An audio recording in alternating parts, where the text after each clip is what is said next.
Hey designers, I hope you're doing well. So I wanted to show you guys the last model home in this community.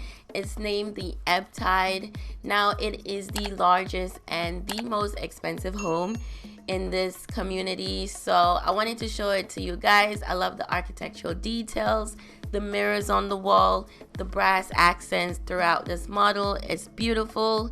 So I hope you guys are inspired by the design. So without no further ado guys, let's tour this beautiful home.